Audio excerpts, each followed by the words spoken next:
Now we are going to see the characteristics of common emitter connection. Here we can clearly see this is the transistor is connected in common emitter mode because this terminal is now common to both input. Here this is the input and it is common to the output. Here we take the output. So we have a power supply VBB connected in the input circuit, power supply VCC connected in the output circuit, and here we have a rheostat. This is a rheostat arrangement. Rheostat. From this we can take the appropriate voltage, or we can have a variable, variable voltage. What we need is a variable voltage in the input circuit, and here we need a variable. We can vary as we vary this over the rheostat. We get a variable voltage in the output circuit. So this arrangement, this is a rheostat. This also is a rheostat to obtain variable voltage. Okay, and here we have a microampere connected. This is the base current. This microampere is for measuring the base current, and here we have a milliammeter connected, that is for measuring the collector current. This is for collector current. Okay, and here we have a voltmeter, base emitter voltage. This is base and this is emitter, and here we have a voltmeter VCE for measuring the voltage between the collector and the emitter. Okay, now let's see what is the input characteristics. For input characteristics, we know it is a curve between the base current IB and base emitter voltage VBE. Okay, this is actually VBE. IB and VBE when VCE is a constant. What is VCE? VCE is this, the voltage between the collector and emitter, that is made a constant. So the graph between IB, the base current, and VBE, okay, the base emitter voltage, when VCE is a constant. So how do we do that? We move the rheostat in such a position that and keep VCE as a, say, some 5 volt or 10 volt, and keeping that as a constant, we vary this voltage. We vary the rheostat, so VB will be changing, and we record IB and VB. Okay, we measure IB and VB and we plot the graph, and that is shown here. Okay, here we have taken VB here, and here we have taken IB, and we have drawn the graph for VCE, the collector emitter voltage 1 volt, and for VCE 10 volt. So this is how we get the graph, and the graph is similar to the characteristics of a forward biased diode. If you forward bias a diode and draw the characteristics, you will be getting graph like this, isn't it? Okay, here the voltage, here here the voltage, and here you take the current, forward current, you will be getting a graph like this. And we are getting a similar graph. Okay, we are getting a similar graph here. That is the first point that we note. Another point is compared to common base arrangement, IB increases less rapidly with the VBE.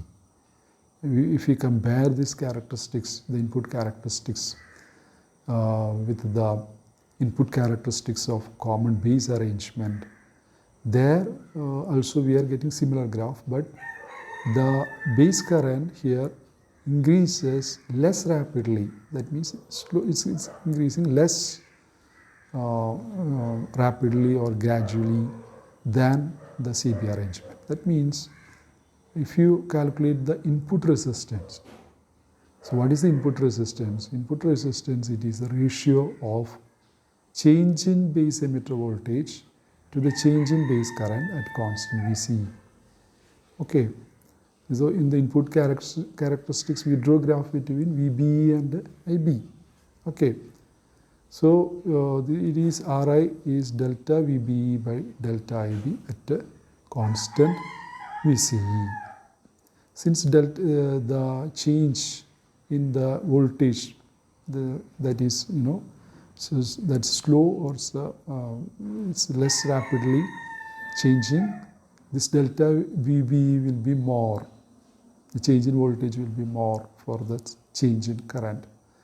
So the input resistance, is higher than that of the common base arrangement. Okay. Then what about the output characteristics? So input characteristics we saw, and then the input resistance that we defined, then the output characteristics. So what is the output circuit? This is the output circuit. So this part, this is the output circuit part. Here we draw a graph between, this is the collector current. The collector current flows through this. Okay. So IC and VCE, the voltage, the collector emitter voltage. So it is the graph between IC and VCE, keeping the IB a constant. This is IB. So we keep IB at certain value and draw the vary VCE by changing the rheostat position. Here we change VCE and we record the corresponding IC and we draw the graph. Okay. So that is how we draw the output characteristics. So it is a curve between collector current IC and collector emitter voltage VCE at a constant IB. So we will be getting a graph like this. Actual graph will be something like this. Here we have IC and here we have VCE. For a particular IB, if you draw the graph, it will be like something like this. Okay. So this will not be perfectly horizontal. This is imperfect also. This will be actually slightly slanting upwards. Okay. That means there is a slight increase in IC. Initially, up to a certain voltage, IC increases with the VCE. It's VCE. Then it's almost stays a constant, but with a very small gradual increase. Okay. So this is the output characteristics. Okay, curve between collector current IC and collector emitter voltage VCE at a constant IB. Here we have drawn the characteristic curve for 4 currents, 5 microampere, 10 microampere, 15 microampere, 20 microampere. For 4 currents we have drawn the characteristics. Okay, now when we compare this with the output characteristics of common base circuit, there it is horizontal, perfectly horizontal, but here this has got a noticeable slope. As I said earlier, there is a slight increase, okay, very slight increase of the current. That is what they tell about the noticeable slope. Okay, so that the output resistance of common emitter is less than CB. For CB, it is perfectly horizontal. That means there is no change in the voltage, so there is no change in the current with respect to voltage. So if you calculate the output resistance, it will be almost infinity. But here there will be, a certain output resistance. So what is the output resistance here? That is delta VCE. Okay, delta VCE, this is the output resistance, RO. Delta VCE by delta IC at a constant, what is constant? Constant IB. Okay, IB. So this is the output resistance, delta VCE over delta IC at a constant base current. This is the output resistance. Okay. So this is all about the input resistance and the output resistance of common emitter connection. Now let's move on to common collector connection. Common collector connection is, so very rarely used in electronic circuits. Its application is rather limited. Okay. The common collector connection is shown here. We see the collector is common here. This is how we take the output. This is how we give the signal. Okay. Here the collector of the transistor is common to both input and output circuit. So this is output circuit and this is input circuit. Okay. So we are not discussing the characteristics. Okay, we have discussed the characteristics of common base connection and common emitter connection, and common collector connection is not much used, so we are not going for its characteristics. We just discuss about the current amplification factor. We have discussed the current amplification factor for common base circuit. Common base circuit, it was alpha CB, and for common emitter circuit it's beta. Okay, so the ratio of here we know the IB is the input current and IE is the output current. The ratio of change in emitter current to the change in base current, that is the current amplification factor. The ratio of change in emitter current to the change in base current is the current amplification factor. Okay. Here the gamma that is almost same as the common emitter circuit, because for CE beta we know that is delta IC by delta IB. This is beta, and this delta IC, that is same as delta E, because they are same, because delta IB is very small. So delta E is equal to delta IC. So the current amplification factor gamma is its value is almost same as beta. The current amplification factor for common emitter connection. Okay. Now let's look at the relation between gamma and alpha.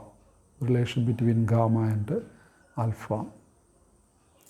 And if you know the relation between gamma and alpha, we already have relation between alpha and beta. So all these current amplification factors are connected to each other. Now let's look at the gamma. Gamma is delta IE by delta IB, we know, but IE is IB plus IC, the first relation that we studied. For transistor, the emitter current is base current plus collector current. Delta IE is delta IB plus delta IC, and delta IB we know that is delta IE, delta IC. So gamma is delta IE over delta. For delta IB, I am substituting delta IE minus delta IC. Okay, so for delta IB, I am giving this delta IE over delta IC.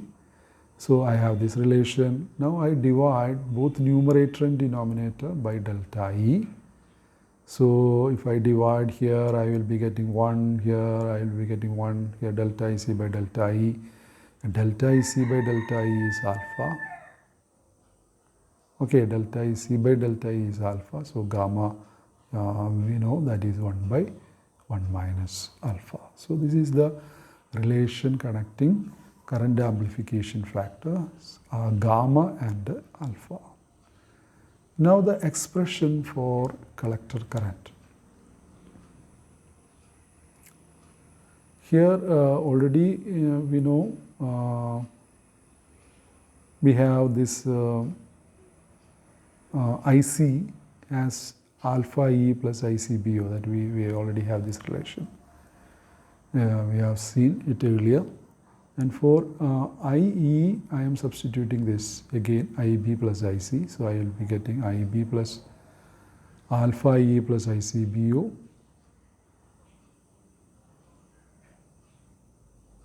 IE. So IE is IB plus IC. For IC, I am substituting this. So I will have this relation, and as I make some rearrangements, I take this alpha E to this side. I have this IE1 minus alpha, and from that I can write IE as equal to IB by 1 minus alpha plus ICBO by 1 minus alpha. Okay, IB by 1 minus alpha plus ICBO by 1 minus alpha. But we know beta is alpha by 1 minus alpha. So what will be beta plus 1? I introduce a plus 1 here. So I have plus 1 in the right hand side also.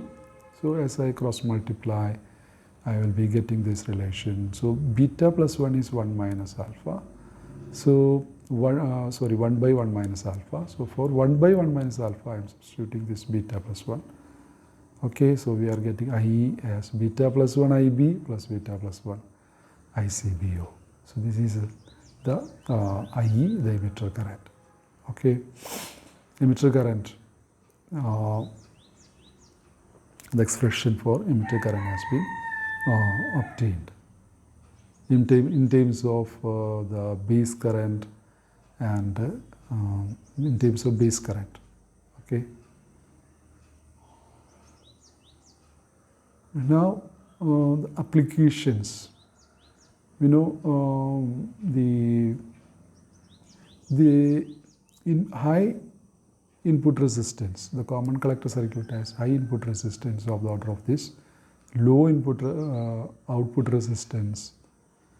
Okay, low output resistance, and voltage gain produced is always less than 1. This is always less than 1, the voltage gain produced. Okay, so the voltage gain of this common collector circuit is, since it is very small, this is seldom used for, very rarely used for amplification. Okay, but due to the high input resistance,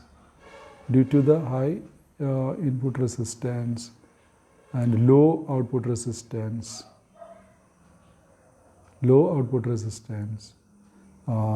this circuit is primarily used for impedance matching. This is something that you will learn later, the importance of impedance matching. So this circuit is used for impedance matching.